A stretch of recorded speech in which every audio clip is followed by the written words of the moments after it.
Hi guys, welcome back to my channel. It's Paula here. It's the end of another month. Honestly, I feel like this month went by so fast, especially because I was traveling for a big part of it, so it just went by in a flash. But yeah, since it's the end of the month, the beginning of a new one, let's talk about everything that I read in April. I feel like I should start with saying that this month I probably read like half of what I read in March. I feel like March is always a very good reading month for me, and then this month I was traveling for like half of the month, so like 2 out of the 4 weeks I was out. And you know, since it was not a relaxing beach vacation, it was more of a let's walk and see monuments type of vacation, I didn't really have that much time to read, and the flights were like 3 hours each, so not that much time to read. But yeah, so I think overall I read 5.5 books this month. Let's talk about them. So I started the month with The Wall of Winnipeg and Me by Mariana Zapata. Now this is a slow burn romance between a graphic designer and her former boss, which is a football player. Turns out the main character is Canadian and he needs to marry someone so he can stay in the country, and he ends up proposing this idea to our female main character, and they get married. It's kind of like a marriage of convenience, and they develop feelings. I'm gonna say this was very much a slow burn. The slow burn was slow. It was very slow. I think like they only get together in the last like 10 pages out of a 500-page book. I feel like I really enjoyed this book, but it did drag a little bit, and this is not the type of man or like fictional man that I like that much.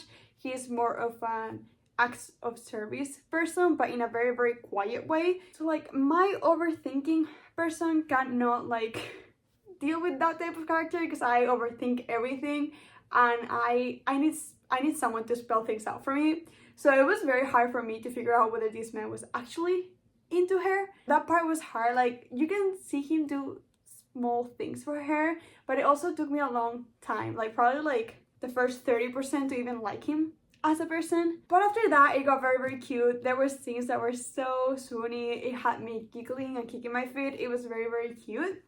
So if we disregard, you know, the rocky beginning that I had with this man, I very much liked it. I'm gonna give it a 4 stars because I just kept wanting to read it. It was one of those romances that are like, okay, I need more of them. So yeah, I overall really liked it, and I think it was a very good choice for me to read while on vacation, like on the plane. The time flew by while I was reading this in the plane.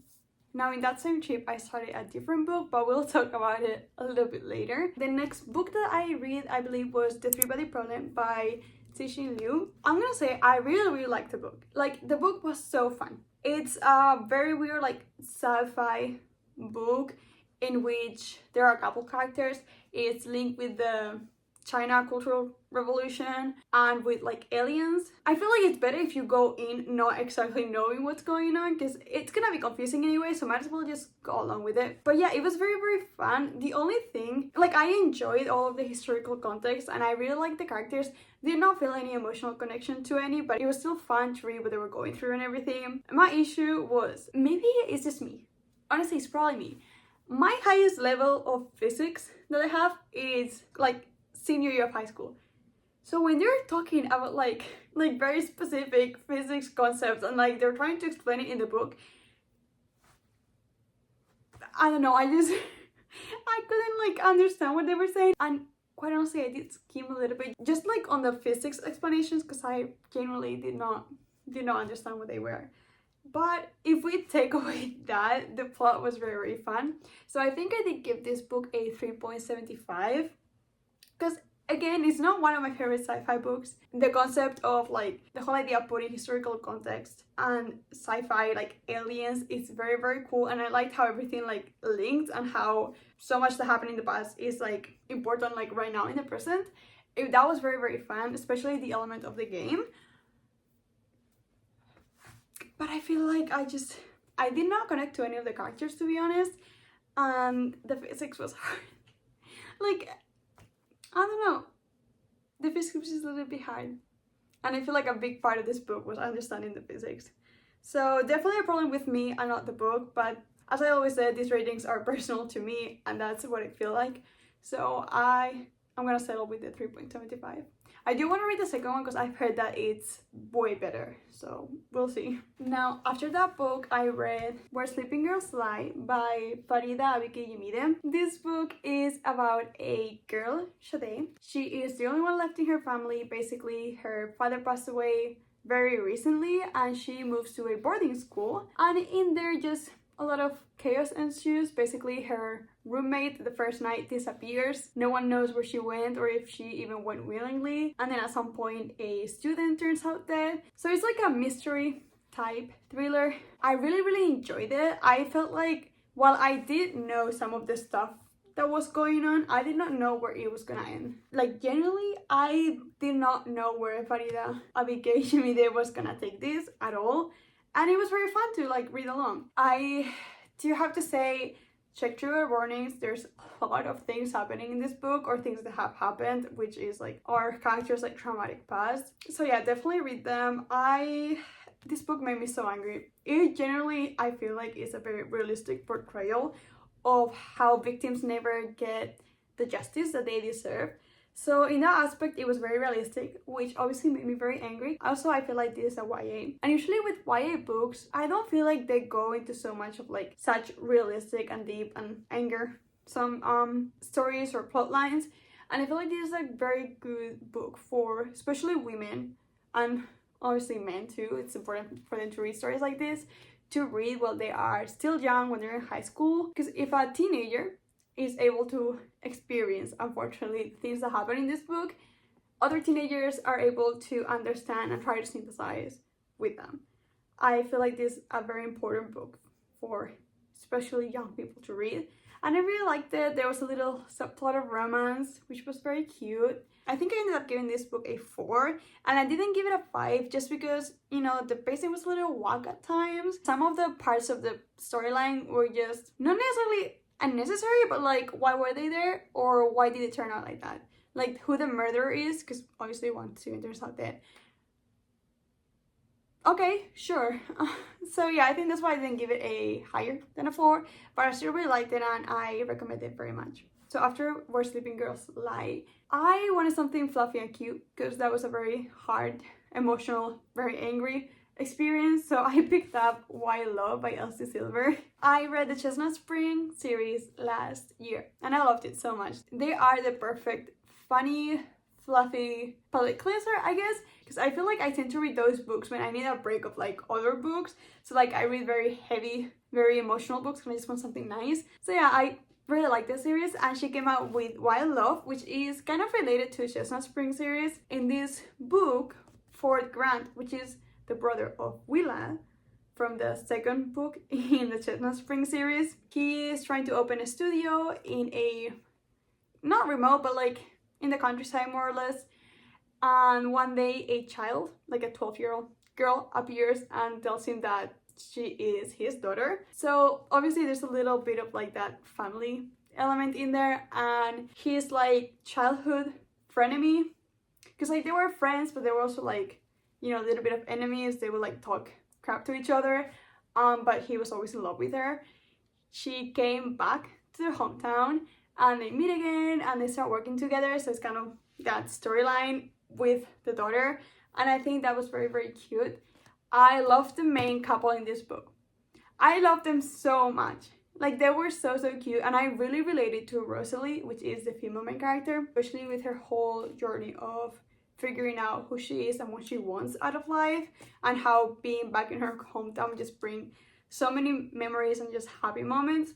So I really like that. Again, they were cute, and Cora, which is Ford's daughter in the book, was just such a cute element in the story. I'm not a big fan of kids in books, but this one was very nice. Maybe it's because she was slightly older. She was 12 but not like a toddler. But yeah, I think I gave this book a 4.5. It was just very cute. I don't know, I really liked it, and I read it in like 2 days, I think. It was great. So I realized that this month I had not read any non-fiction just yet, so I picked up The Age of Magical Overthinking by Amanda Montell. Amanda Montell is probably one of my favorite non-fiction authors, just because I really like what she talks about and how she talks about it. She has previously wrote about cults which are so interesting to me, and linguistics. I love linguistics, so I always feel like picking up Amanda Mantel's books is like a good idea for me because I genuinely do love them. So The Age of Magical Overthinking, she published this like this month, like in April, and I also really liked it. I don't rate nonfiction, so I'm not gonna rate this book, but it was very, very fun. I do have a lot of annotations and like post-its and everything. I think this is more of a psychology type book rather than linguistics, because I feel like her two previous works were more focused on linguistics and language. This one is more like psychology related, just because she talks about and explains what biases we have as, you know, people, and how they affect our surroundings or how things affect us, and how our biases like are becoming slightly harmful because of social media or the digital era. I don't know, it was very, very fun. It was also very short, so I recommend it if you want like a fun nonfiction that is quite easily understandable. The only thing is, and it's probably because of my native language, which is not English, some of the vocabulary here was slightly harder to understand than in her previous books, and I feel it's probably because it's more like specific terminology for psychology, so yeah. And then the last book that I read, it was literally on the last day of April. It was A Tempest of Tea. That one was a pick for a book club that I'm in. So I was like, okay, I'll pick it up. One of my goals this year is to read every book in the book club, which I usually did like maybe like 1 or twice in the past years, but this year I wanted to do like the 12. So A Tempest of Tea. That one is by Hafsa Faisal, I think. I don't know, I feel like vampire books, these are not my thing. I feel like they're somewhat interesting, but like the 3 vampire books that I've read this year have just not worked for me. They've all been like 3.5 stars, I think. And A Tempest of Tea is also a 3.5 stars. I don't care for vampires, and I feel like in this book specifically, the whole plot of the book, like what the synopsis was telling you, is that there is a big heist. The heist doesn't happen until like 60% of the book. The pacing was so whack, like there was 60% of them just preparing for the heist, and then maybe 20% of the actual heist, and everything just went like so fast right at the end. I don't know, I feel like I could only maybe relate to one character. I only like had a connection with one character, and that's Jean, and I feel like that's because that's a character that I generally like. But yeah, it got quite boring at the beginning, and then also, oh my god, this is a me thing. This is most definitely a me thing. I hate love triangles. I hate them. Like, I'm sorry. I hate them. And this book did have a love triangle, so yeah. I want to say the concept was very cool. I liked the concept and the whole plot storyline. I liked it. I enjoyed it. It was just the pacing was very weird, and the characters were like, you know, there. So I'm probably gonna give it a 3.5 because I didn't hate it enough to just like DNF it. Like, I wanted to keep picking it up because I wanted to know how it ended, but it was kind of disappointing. So yeah, I feel like all of my vampire books this year have all been 3.5. And then I did say that after The Wall of Winnipeg and Me, I started a new book. That was Yellowface by R.F. Glum. I cannot say much about this book because, yeah, I have not finished it. It's very interesting and I want to pick it up, but because I had like my book club and then I have books that I wanted to read for other videos, I just never picked this back up. So I'm hoping that I can read it in May. I was really liking it, so we'll see. Alright, so these are all of the books that I read in April. They were definitely less than in March, but I think I had a great time with most of these, so I'm not too sad about not having read that much, honestly. Now, remember what I told you guys I was gonna do at the end of every wrap up, and basically just like tell you how many books out of my physical TBR I've read? So I don't remember what the stats were in the last video, but as of right now, I've read 18 books out of my TBR, which I think is great, but I also bought quite some books and received other books in subscription boxes. So now technically my stats are 18 out of 72 books, and I have 54 books in my physical TBR that I have not read, compared to what was it, like 49, 50 books last month? Yeah, we should probably not talk about that. So hopefully this next month I will be able to focus a little bit more on reading what I already own. I feel like April just had so many anticipated releases for me, but it's fine. It's fine. I still believe in myself. I think I can probably read most of it by the end of this year. But yeah, if you have read any of these books, or if you have them on your TBR, leave a comment down below. Tell me what you think about them. I always love to hear about you guys. Yeah, if you've stayed until the end of this video, thank you so much. Please like, comment, also subscribe if you want to. That will make my whole day. Yeah, I hope to see you in the next one. Bye.